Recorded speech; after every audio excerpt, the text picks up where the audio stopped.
Okay, so like I said, we're doing a series called "You Asked for It." These are questions submitted by people in the congregation, asked of mostly Pete, but I get to do one today. I am Jonathan, if you don't know who I am, and I'm the youth minister here. And if you don't know anything about youth ministry, one of the things that you are required to do as a youth minister is upfront games. So I thought we'd start off with an upfront game, which, if you don't know, it's where we play a game up here. And so I'm going to need 2 volunteers who would like to play our upfront game today. I pick Caitlin and Jacob Smithson. All right, come on up.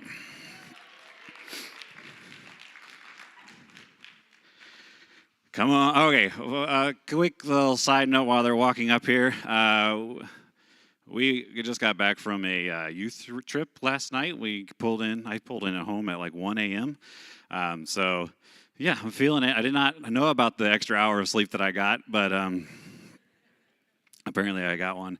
And I was feeling a little sorry for myself because I have to preach today and got home late. And then today I realized that like every adult that was on that trip is also part of the service today, except for these 2. So I got them up here, play a game. All right, come stand over here so people can see you.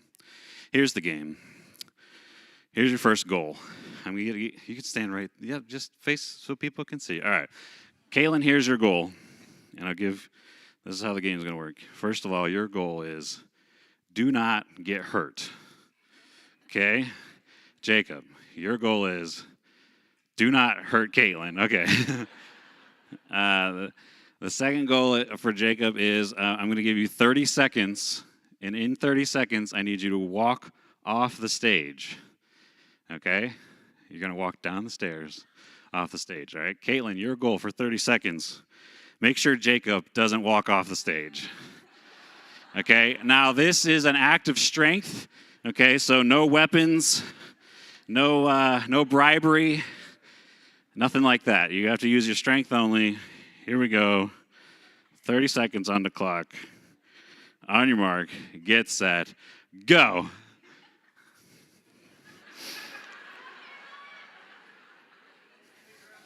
All right, Jacob wins.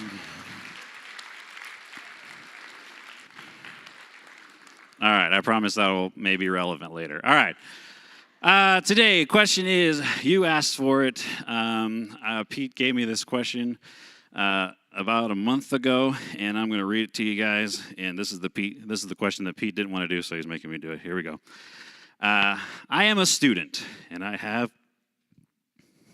a really important question for myself and other students like me. How do I help my parents come back to God? How do you balance things between godly and ungodly? What do I need to do to bring my parents back to God? And then she says, or he. I don't know if it's a he or she. I actually really don't know who this is. My parents are divorced. That was the end of that. And so, Pete gave me this question, and I knew Pete probably can't relate to that question because Pete grew up in a house, with Christian parents, and they've been married a long time, and his brother's a Christian, his sister's a Christian, and so he gave it to me, and my parents growing up, we're also Christians the whole time, and married, and mission field, and ministry, so I felt like I saw this question, and I was like, I don't know that I can relate to this question either, and about a month ago, in the beginning of October, I took a guy that I met recently this last year. His name is Jacob Massey. He looks like this, okay? Some of the kids call him Jacob Nasty because he's very good at dodgeball. Anyway, he's a youth minister up at a church nearby Wabash, and I invited him to go to Colorado with me to an event that CIY puts on called Wilderness, and so he decided to go with me, and we drove out there. So we spent about 40 hours in the car together, and we made it to Colorado. Here's a picture of Jacob on top of a rock. There he is looking at, this is the Continental Divide. So anyway, we spent a lot of time in the car together, getting to know one another, and he, asked me about my family and growing up, and I was telling him my whole life story, and then after that, I felt obligated to ask him about his life, and And so, yeah, he starts telling me about his life, and he's telling me about how, like, he grew up in a house where his parents didn't follow Jesus. Like, they had known Jesus when they were kids, but, they decided that that wasn't for them. And so, like, he's the only Christian in his household. And so, he's telling me all this, and I've got this question in the back of my head, so I grab out my phone, and I was driving, so I hand the phone to him, and I said, look this up, and he gets the question out, and he reads that question I just read to you, and he goes, did I write this question? So I was like, yeah, that's exactly what I was thinking, and so anyway, we got a chance to talk about how he would answer that question, because as a guy who's a youth minister and has a degree in Bible theology, a master's degree, I thought he might be a good resource to answer this question, and so we talked a lot about how to answer this question, and so I found a really great scripture to go along with it. I think it answers this question really well, and Pete has been doing, I don't know, I had to come up with a title for the sermon. Pete did an alliteration and some rhyming, so I decided to go with the alliteration, and so we're pursuing perfection, peace, and prayer. So today's sermon is brought to you by the letter P. Okay. And we're going to be in 2 Timothy chapter 2, verses 22 to 26. And so we're going to talk about each one of these words and how they apply to evangelizing other people. I know that not everybody's going to be able to relate exactly to how the question is talking about, but everybody's got somebody in their life that has either walked away from Jesus or somebody that you want to see get to know Jesus and they don't know them. So try to apply this to yourself in the best way that you can. First off, before we get to how to the best way to answer this question, I'm going to go a couple ways, the worst ways to answer this question. One of them, I use my son Obadiah as the example. He's a good kid. He's really good at encouraging people and inviting them to come to church things, and he really likes Ethan Heck for some reason.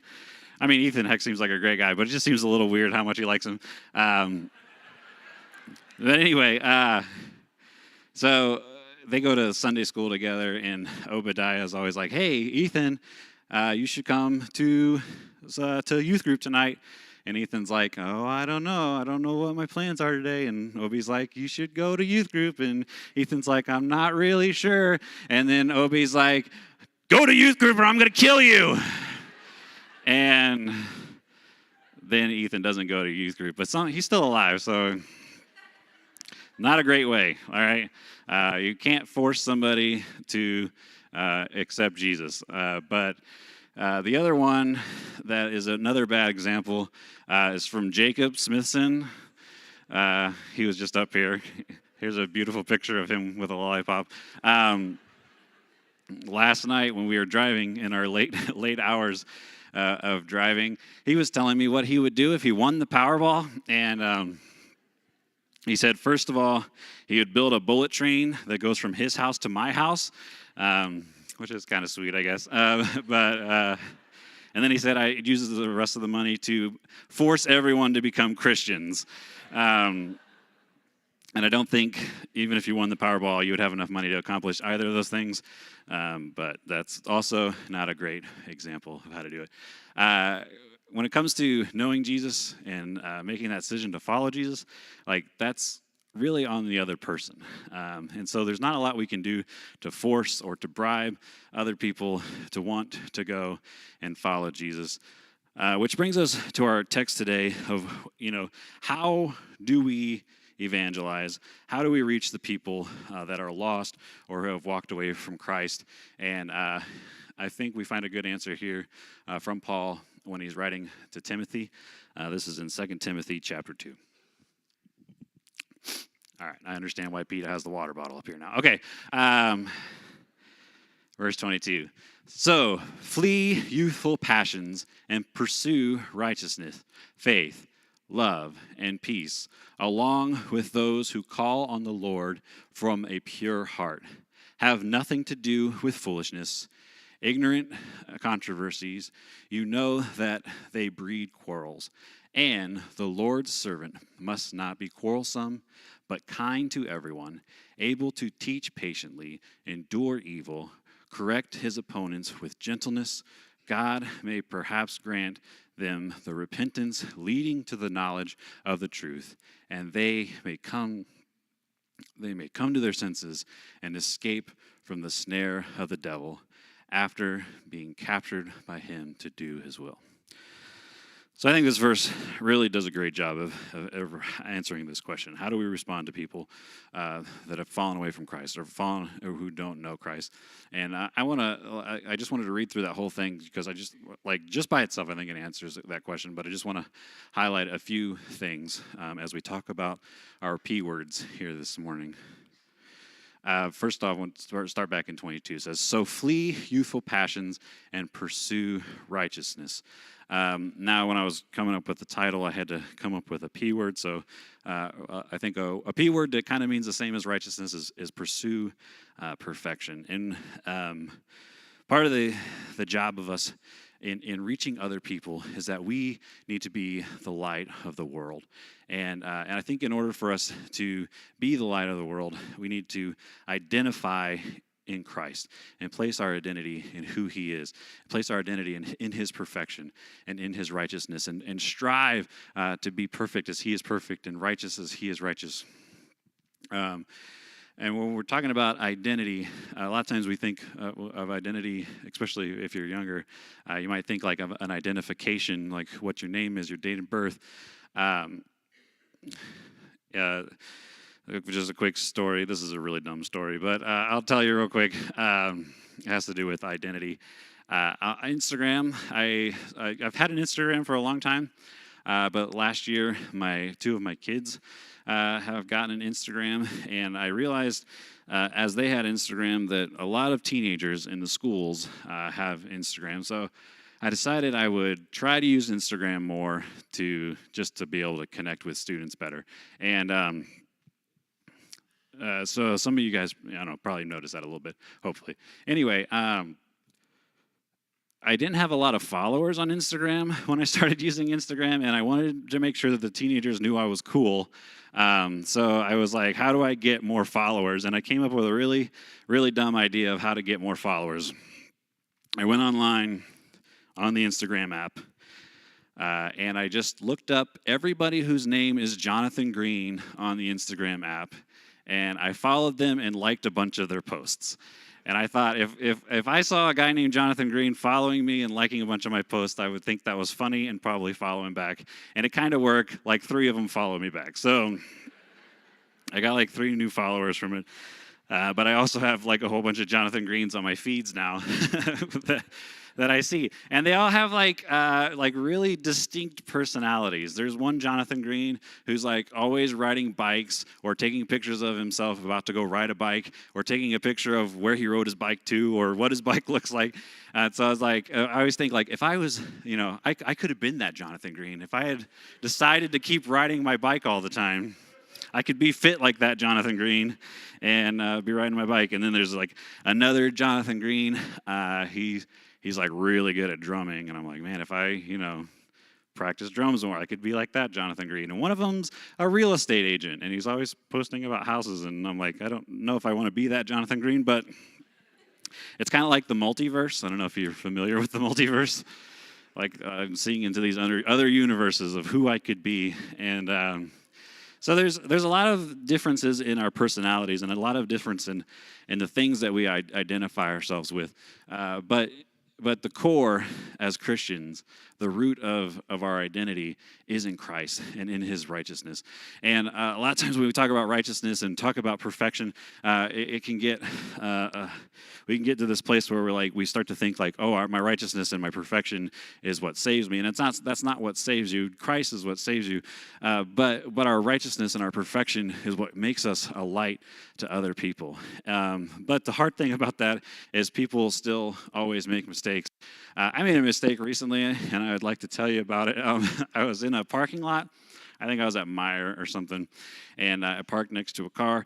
got out of my car, and as I got out of my car, as I often do, I was checking myself out in the reflection of the window next to me. I'm sure everybody does this. And I noticed as I looked at myself that my zipper was down on my pants. And so I was like, oh man, that's embarrassing. I'm glad I caught this now. And so I, fixed my pants while looking at my reflection. And then I looked beyond my reflection, and there was a lady sitting there. So I quickly walked away and hoped that I didn't know who she was. So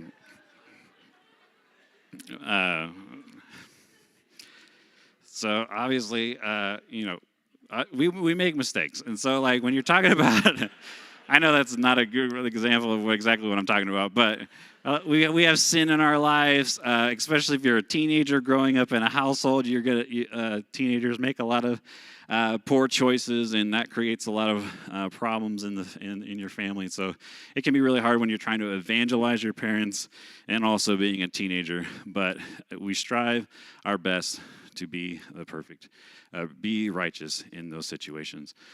Coming back to the verse, I'm going to just kind of start from the back in the beginning. It says, "So flee youthful passions and pursue righteousness, faith, and love."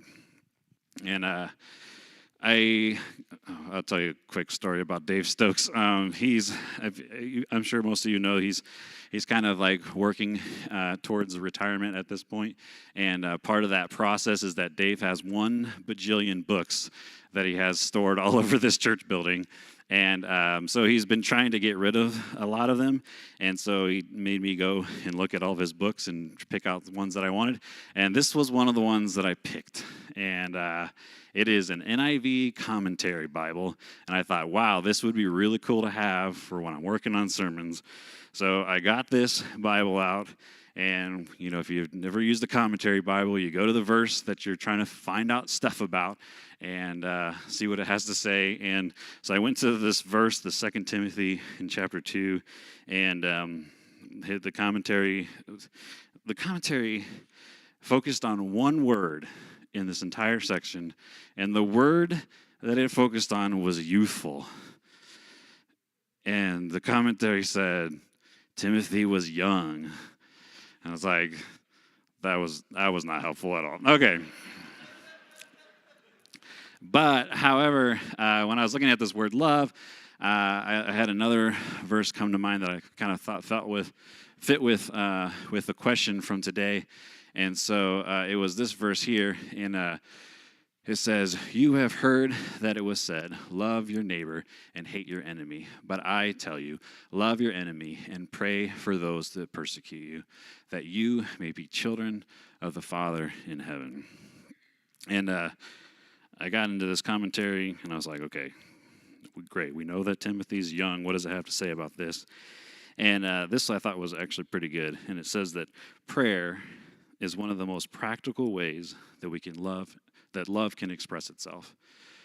And that's our next P word. I kind of mixed them up in the title, but don't pay attention to that. The next word is prayer. And like I said, you can't force anybody to do anything. You can't force them to love Christ, to know Christ, and want to follow Christ.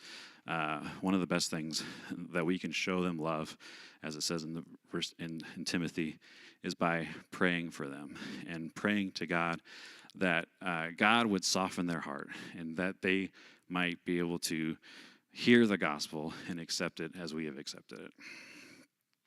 All right, and then the last word I want to talk about today, verse 22. Let's go back to, here we go. "So flee youthful passions and pursue righteousness, faith, love, and peace." And as you guys, if you're here last week, you guys know that last week we had everybody that was on the mission trip come up and kind of give a little debrief or give their favorite story from the mission trip. And when I read this word, peace, I was thinking about, there we go, I was thinking about Pete Kemp. And this going to Arizona was the first time that I really got to know him very well. I mean, I've seen him kind of come around here every once in a while, and he just has like a lot of really cool ministries, things that they're doing there. They're down in Arizona, and they're working at a Native American reservation, Apache reservation, and some of the cool things that he does there. Well, probably one of the coolest things that he does is this bus adventure that we got to go on most of the days. They have this bus, and it's like kind of painted all these crazy. I should have got some pictures of the bus, but it's painted all these crazy colors, and the inside's got like little booths and different things like that. And he just drives crazy around town and honks the horn, and like there's just kids everywhere in the neighborhoods, and they all get super excited about this bus, and they come out from everywhere, and they come and they jump on the bus, and they're excited about being on the bus, and Pete prays with them, and we sing little Jesus songs with them, and then we take them to a park. They go out and play. We give them pickles and Kool-Aid, and they put the Kool-Aid on top of the pickles and eat those. It's really gross. No, it's gross. And so like that's just like a really cool ministry, and he's been doing it for a long time. And it's just really neat to see how like much that community trusts him and this bus, because you imagine that happening here, and that's like, no, you can't get on that crazy man's bus. All right. So yeah, just that was one of the cool things. And then we were working on fixing up they have like a lot of playground, like park equipment near there by the church, and we spent a day fixing that up. And like the first day I was there, we were working on the volleyball court, and it was a lot of digging, and I was done digging, so I decided to do something else. And I noticed there was a lot of trash everywhere, so I was like, okay, I'm going to go help pick up all this trash. And I'm like, man, where does all this trash come from, picking up all the trash? And then, like, as soon as school was out, there was a bunch of teenagers just showed up at the school and brought a whole lot more trash with them. So, but it's really cool how, like, everybody was just, like, comfortable coming there and just spending time near the church. And then one more thing, which is probably more relevant to what we're talking about today. One of the days we went out, and Pete, most of the time we'd kind of been working with kids, and Pete took me on a tour of the area, and we stopped and like kind of surprised a lot of people, and just stopped started talking to adults. And a lot of the people there, they come from pretty rough backgrounds, and Pete's there, and a lot of times, like in our culture, if you saw Dave Stokes like come out, and I'm sure a lot of you guys probably clean up your language a little bit around Dave. I noticed none of you nodded, so that's good. All right. So that was not the case with Pete when we were there, and like everybody we talked to, I mean, they acted just how they would act just around anyone else. And this guy here, I don't remember his name, but apparently he's a movie star, and he's been in a whole bunch of movies, and so I got to meet him, and man, he just had some really colorful language, and telling stories about how he was trying to teach Pete how to this is going to sound really bad. He's not like really trying to teach Pete, but he was telling Pete about how he knows how to smoke things out of an old beer can. So it was like, this is not a normal conversation that it seems like you would have with the local minister in the area. And like, I just like Pete's demeanor in all that, in all those things that were happening. Like he's like very kind and very gentle, and I would describe him as a guy who has a lot of peace in this place where there's a whole lot of chaos going on.